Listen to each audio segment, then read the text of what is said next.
जय भोले श्रद्धालु दोस्तों, मैं Praveen Kumar religious student travel YouTube channel में एक बार फिर से आप सभी श्रद्धालुओं का स्वागत करता हूं।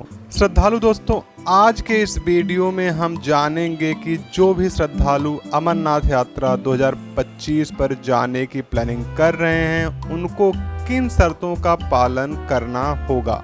तो मैं बता देता हूं श्रद्धालु दोस्तों कि हर साल हजारों श्रद्धालु जम्मू कश्मीर की बर्फीली वादियों में स्थित भगवान शिव के पवित्र गुफा मंदिर अमरनाथ के दर्शन के लिए कठिन यात्रा पर निकलते हैं। समुद्र तल से लगभग 13,000 फीट की ऊंचाई पर स्थित यह गुफा प्राकृतिक रूप से बनी बर्फ की शिवलिंग के लिए जानी जाती है। श्रद्धालु दोस्तों, यह सिर्फ एक यात्रा नहीं है बल्कि आस्था, धैर्य और शरीर की परीक्षा भी है। बता दें कि अमरनाथ यात्रा 3 जुलाई से 9 अगस्त तक चलने वाली है। यात्रा के लिए जो भी श्रद्धालु आ रहे हैं उनके पास रजिस्ट्रेशन सर्टिफिकेट, मेडिकल सर्टिफिकेट, आधार कार्ड और RFID कार्ड जैसी जरूरी चीज़ें लाना बहुत ही जरूरी है। जिन श्रद्धालुओं का रजिस्ट्रेशन नहीं हुआ है वे अपना जम्मू या फिर श्रीनगर में पहुंच करके तत्काल रजिस्ट्रेशन भी करवा सकते हैं। उसके लिए उनके पास कोई भी एक ID प्रूफ जैसे कि आधार कार्ड हो, पैन कार्ड हो, वोटर ID हो या फिर पासपोर्ट हो तो भी चलेगा। साथ ही साथ श्री अमरनाथ जी श्राइन बोर्ड के द्वारा अप्रूव डॉक्टर से कराया गया मेडिकल सर्टिफिकेट होना चाहिए और 3 से 4 फोटोज जरूर साथ में लेकर के आएं। साथ ही साथ अगर हम RFID कार्ड की बात करें तो RFID कार्ड रजिस्ट्रेशन कराने के बाद ही इशू होता है। अगर हम यात्रा के दौरान सुरक्षा की बात करें तो इस साल सुरक्षा की कड़ी व्यवस्था की गई है। अगर हम बात करें कि किस तरीके की सुरक्षा, तो मैं बता दूं कि यात्री के जितने भी बेस कैंप है जहां पर यात्रियों का निवास स्थान है वहां पर मॉक ड्रिल किया गया है। साथ ही साथ जहां पे लैंडस्लाइड हो जाता है, भूस्खलन हो जाता है, वहां पर रेस्क्यू के लिए भी फोर्स तैनात किए गए हैं। और साथ ही साथ जम्मू उधमपुर के रास्ते में कड़ी निगरानी करने के लिए फोर्सों की तैनाती की गई है। तो श्रद्धालु दोस्तों, मैं आपको ये कहूँगा कि अगर आप प्लानिंग कर रहे हैं और अगर आप डर रहे हैं तो डरने की ज़रूरत नहीं है। इस बार जो भी सुरक्षा है वो काफ़ी कड़ी सुरक्षा व्यवस्था की गई है। अब यहाँ पर बात ये आती है कि जो भी श्रद्धालु जम्मू आते हैं वो अपनी यात्रा कैसे कर सकते हैं, उनको गाड़ी कहाँ से मिलेगी, कैसे मिलेगी और वे जो गवर्नमेंट की सर्विसेज हैं उसको कैसे अवेल कर सकते हैं। तो मैं बता दूं श्रद्धालु दोस्तों कि आप जब भी जम्मू आते हैं तो जम्मू में जो बेस कैंप है वहां पर आपको रुकना होगा और जो पहला जत्था है वो जम्मू से पहलगाम या बालटाल के लिए 2 जुलाई को निकलेगा। और अगर आधिकारिक तरीके से देखा जाए तो जो यात्रा है वो 3 जुलाई से स्टार्ट हो जाएगी, बालटाल और पहलगाम रूट दोनों तरफ से। जो भी श्रद्धालु रजिस्ट्रेशन नहीं करवाए हुए हैं वे जम्मू में उतरेंगे। जम्मू से जो सरस्वती धाम है वहां पर जाएंगे, वहां से टोकन लेंगे। उसके बाद टोकन लेने के बाद टोकन से ये होता है कि आप बालटाल रूट की तरफ से जाते हैं या फिर पहलगाम रूट की तरफ से जाते हैं। टोकन लेने के बाद आप जो है माता वैष्णो धाम आएंगे और वहां से आपको रजिस्ट्रेशन करवाना होगा और RFID कार्ड भी आपको वहीं से मिल जाएगा। अब देखिए, जो भी श्रद्धालु यात्रा के लिए निकलते हैं वो लास्ट मोमेंट तक इस डाउट में रहते हैं, इस परेशानी में रहते हैं, उथल पुथल में रहते हैं कि जरूरी डॉक्यूमेंट क्या क्या लेकर के आने हैं। तो मैं बता दूं श्रद्धालु दोस्तों कि ज़्यादा डॉक्यूमेंट की जरूरत नहीं है। जो बेसिक डॉक्यूमेंट है जैसे आपका जो कंपलसरी हेल्थ सर्टिफिकेट है उसकी कॉपी आप कैरी करें। साथ ही साथ आपने जो रजिस्ट्रेशन करवाया हुआ है ध्यान रखें कि जो रजिस्ट्रेशन पास है उस पे आपका रूट और एंट्री की डेट ये दोनों चीज़ें मेंशन होने चाहिए। इसको आप ध्यान से देखें। उस पर जो रूट है वो बालटाल रूट है या फिर चंदनवाड़ी रूट है। उसके बाद RFID कार्ड होना चाहिए। RFID कार्ड जो है वो बायोमेट्रिक आइडेंटिफिकेशन के द्वारा होता है, ये आपको जम्मू में बनवाना होगा, कहीं और सेंटर नहीं। ये जम्मू में या श्रीनगर, पहलगाम और बाल्टाल, ये 4 जगह इसके सेंटर है जहां पर आप RFID कार्ड बनवा सकते हैं। साथ ही साथ आपके पास आपका अपना ID प्रूफ होना चाहिए, और अगर कोई NRI है तो उसके पास उसका पर्टिकुलर पासपोर्ट होना चाहिए।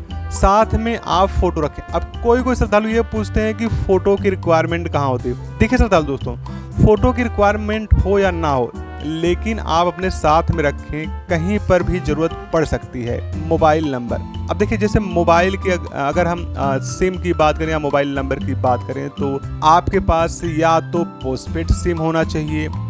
अगर आपके पास पोस्टपेड सिम नहीं है तो आप जहां पर भी जाते हैं, जैसे जम्मू जाते हैं या फिर डायरेक्टली श्रीनगर में पहुंचते हैं, तो वहां से आप लोकल सिम जो है वो परचेज कर लें। अब आप पूछ रहे थे कि फ़ोटो की रिक्वायरमेंट कहाँ होगी, तो जब आप सिम खरीदते हैं तो उस समय फ़ोटो की रिक्वायरमेंट होती है। तो ये कुछ ज़रूरी चीज़ें हैं, इन चीज़ों को आप अपना साथ में रखें। अब सबसे इम्पॉर्टेंट बात ये है कि अगर कोई श्रद्धालु ऐसे होते हैं जिन्होंने मेडिकल जो है वो कहीं से भी करा लिया है, किसी भी सरकारी हॉस्पिटल से करा लिया है, तो वो इन चीज़ों को ध्यान दें कि आपको जो भी मेडिकल कराना है वो Shri Amarnath ji shrine board SASB के द्वारा जो भी ऑथराइज हॉस्पिटल और डॉक्टर होते हैं, आपको उन्हीं से ही मेडिकल कराना होता है। अगर आपने किसी और से कराया हुआ तो हो सकता है कि वो आपका रिजेक्ट हो जाए रजिस्ट्रेशन के समय पर, तो इसलिए आप अगर ऐसा किया तो उस चीज़ को आप फिर से करा लें। देखिए मेडिकल कराना किस लिए ज़रूरी है? देखिए मेडिकल कराना इसलिए ज़रूरी है क्योंकि जब आप अमरनाथ यात्रा की पे जा रहे हैं और वो जो है लगभग 13,000 हाई एल्टीट्यूड पर स्थित है, तो वहाँ पर ऑक्सीजन की काफ़ी प्रॉब्लम होती है, जिससे कि आपका हेल्थ भी खराब हो सकता है। इसलिए जैसे कि दिल की बीमारी है, सांस की तकलीफ है, हाई BP है, डायबिटीज़ है, या कोई अगर गंभीर बीमारी है, तो उसके लिए जो है मेडिकल कराना होता है, और उससे हमें ये पता चल जाता है कि हम यात्रा पर जाने के लिए सक्षम हैं या फिर नहीं हैं। अब देखिए श्रद्धालु दोस्तों, अगर हम रूट की बात करें तो 2 रूट होते हैं। एक तो बाल्टाल रूट होता है जिसको हम शॉर्ट रूट कहते हैं, लगभग 16 किलोमीटर की चढ़ाई रहती है। दूसरा पहलगाम रूट होता है जो कि लंबा होता है, लगभग 48 किलोमीटर की चढ़ाई होती है। अब लोगों के मन में ये होता है कि कौन से रूट से हम जाएं। कोई ये कहता है कि 16 किलोमीटर ये तो शॉर्ट रूट है, इधर से तो एक ही दिन में हम जा करके वापस आ जाएंगे। जी हाँ, बिल्कुल, आप एक ही दिन में जा करके वापस आए, लेकिन इसकी जो चढ़ाई है वो सीधी है, साथ साथ में काफ़ी कठिन चढ़ाई है। जैसे कि लेडीज़ हैं, सीनियर सिटीजन हैं, वो इस रूट से ना जाएं। जो नौजवान हैं, जो हेल्दी हैं, वो इस रूट से जा सकते हैं, और इधर से जो है जल्दी दर्शन भी हो जाते हैं, क्योंकि एक ही दिन में जा कर के वापस आ सकते हैं या फिर दूसरे दिन वापस आ सकते हैं। दूसरा अगर हम रूट की बात करें तो दूसरा है पहलगाम रूट, जो कि लगभग 48 किलोमीटर है। इधर से जो चढ़ाई है वो उतनी टफ चढ़ाई नहीं है। साथ में जो सीनियर सिटीजन हैं, जो लेडीज़ हैं, या फिर जो पहली बार यात्रा के लिए जा रहे हैं, उनके लिए ये काफ़ी जो है बेहतर रहता है। तो आप मोस्टली जो है पहलगाम रूट को प्रीफर करें और समय ले करके ही आप अमरनाथ यात्रा पर आएं। अब जैसा कि मैंने पहले ही आपको बताया है कि यात्रा जो है 3 जुलाई से 9 अगस्त तक चलेगी। अगर हम इसके प्रतिदिन रजिस्ट्रेशन की बात करें तो 20,000 रजिस्ट्रेशन पर डे के हिसाब से है, 10,000 each root.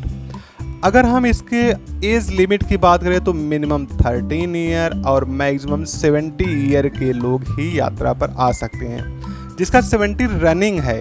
Birth of year जो है वो 1955 है, तो वो भी यात्रा पर आ सकते हैं। अब अगर हम इसके स्वास्थ्य की बात करें तो जैसे जिसको दिल की बीमारी, फेफड़े या गंभीर बीमारियों से पीड़ित हैं, वो यात्रा नहीं करें। अब देखिए, अब यात्रा के टाइम पर क्या क्या चीज़ें ना करें, इन सब चीज़ों के बारे में आप जान लीजिए। जैसा कि जो मेडिकल है, जो CSC है, उसको नज़रअंदाज ना करें। कुछ लोग होते हैं जो कहते हैं कि जो डॉक्टर हैं वो हमारे रिलेटिव हैं, हमें जानते हैं, हमारे फ्रेंड हैं, तो उनसे तो हम 1 मिनट में मेडिकल सर्टिफिकेट बनवा लेंगे। जी बिल्कुल बनवा लेंगे, लेकिन मैं ये कहूँगा कि आप जो है प्रॉपर जो है चेकअप कराएं और उसके बाद ही आप मेडिकल सर्टिफिकेट लें, जिससे कि आपको पता चल जाए, कम से कम पता तो चल जाएगा ना कि आप जाने के लिए एबल हैं या फिर नहीं हैं। बिना रजिस्ट्रेशन के आप यात्रा नहीं कर सकते हैं। साथ ही साथ मैं आपको ये बता दूं कि रजिस्ट्रेशन के लिए सीट लिमिटेड होती है, तो इसलिए आप जो डेट चाहेंगे वो डेट आप उस पर डिपेंड करता है कि अवेलेबल है या फिर नहीं है। अगर रजिस्ट्रेशन की वो डेट अवेलेबल है तो आपको मिल जाएगी। CSC है, परमिट है, आधार कार्ड है, फ़ोटो है, इसको साथ में ले आना नहीं भूलें, क्योंकि इसके बिना एंट्री नहीं मिलने वाली है।